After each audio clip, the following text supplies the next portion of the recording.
If I told you once, I told you a dozen times. This is the number you should be paying right now for your student loans. You don't believe me? I'll tell you why.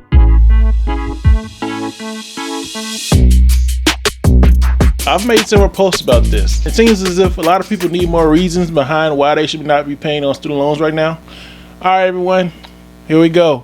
Welcome back to Here's the Life. My name is Roderick. I am a content creator and I work in healthcare. My channel is all about trying to get you that best position for your student loan repayments. Also trying to get you a little bit of balance as far as life and finances. What my channel is about, and it's what this post is mainly going to be about, a lot of people need assistance. They don't know how to handle their student loans. That's what we're going to discuss today. It's not going to be student loans as a whole. It's mainly going to be what you should be doing right now during COVID time, that the government has given us so much of a break that we should definitely be taking advantage of it in more ways than one. And I'm going to explain to you why you should not be paying a penny towards any of your student loans, public or in a lot of cases private right now. So let's get started. So right off the bat, if you hadn't seen any of my previous posts, definitely go and check those out because I kind of build up to this moment. So at the point where we are now, I think today is June the 13th. You should be about 2 to 3 months into not paying any of your public loans and possibly not even paying any of your private loans outside of maybe the accrue and interest.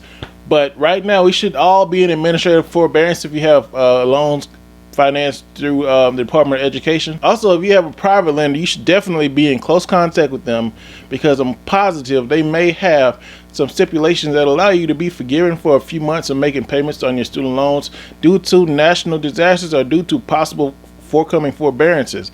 If you don't know what a forbearance is or you don't know what to expect, go check out my previous post. I discuss what my hospital is going through because I am a healthcare worker. Hospitals are now being ravished by deficits in earnings. So definitely go back and check out that. It's a short post. It's about 10 minutes, which I'm trying to make all of my posts. So definitely go back and check that out. So before I go too deep into what the main focus of this post is going to be pertaining to, I want to explain to you why I say you should not be paying zero for these student loans. Because I know a lot of people right now who have the financial means and weren't having too much difficulties paying their minimum payments beforehand, before Corona, are now saying, okay, well, I'm not paying anything, so why shouldn't I make payments towards my principal? And let me be clear about that. If you are fully funding your 401k, at least to what your employer is matching, if you have 3 months worth of savings, preferably 6, but 3 months worth of emergency fund, if you have a fully funded Roth IRA, if you have your car paid off, if you don't have a lot of consumer debt, if all those things are taken care of, go right ahead. Pay on your principal for your student loans. But if you don't have all those things, why would you pay off student loans at 3% interest rate when you are paying on them, even though you might be paying based off your income in the first place, but at 3 to 5% interest rate depending on what you have, compared to a credit card that's at 25 or 19% interest rate, compared to an automobile that's at 8 to 10% interest rate? It just doesn't make fiscal sense. And I know mainstream media, a lot of people in mainstream media, they tell you that that's the thing to do.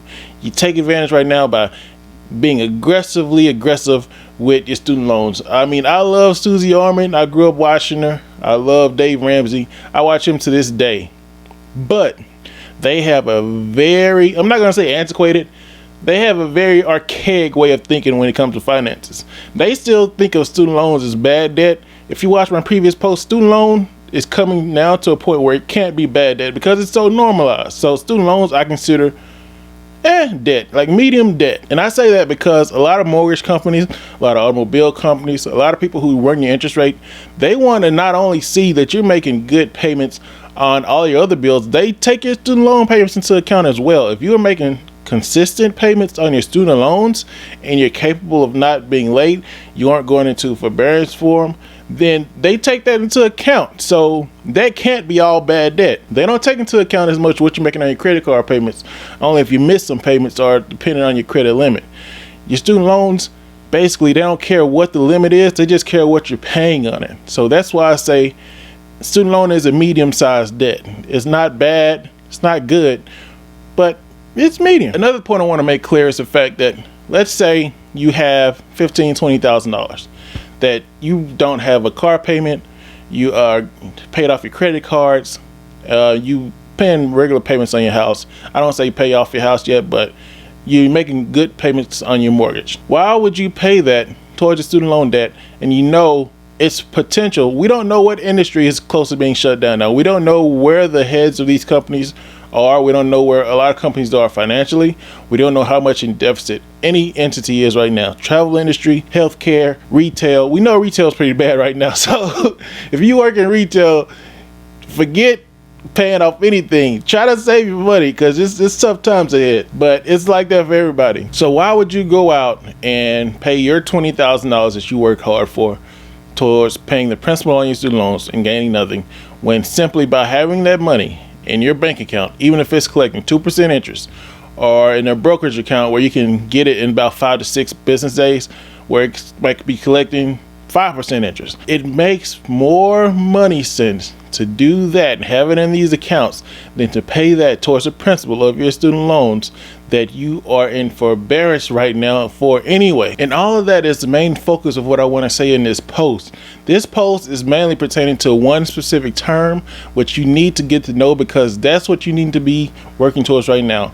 It's called covered interest rate arbitrage. If you don't know what arbitrage is, it mainly concerns basically purchasing stocks at one rate and then being able to hold on to them and sell them at a different rate. If you are doing all these things and you are saving that money and you are taking advantage of your administrative forbearance, this is what you call covered interest rate arbitrage. Covered interest rate arbitrage is a practice of taking favorable interest rate differentials, in this case your student loans, which are at a low percentage, and you would utilize those differentials and invest in high yielding currency, i.e. your brokerage account or your savings account, which is going to generate a higher interest rate on your money, 5% in some brokerage accounts and like 2% in some savings accounts, as opposed to 0% for paying off your student loans on that money.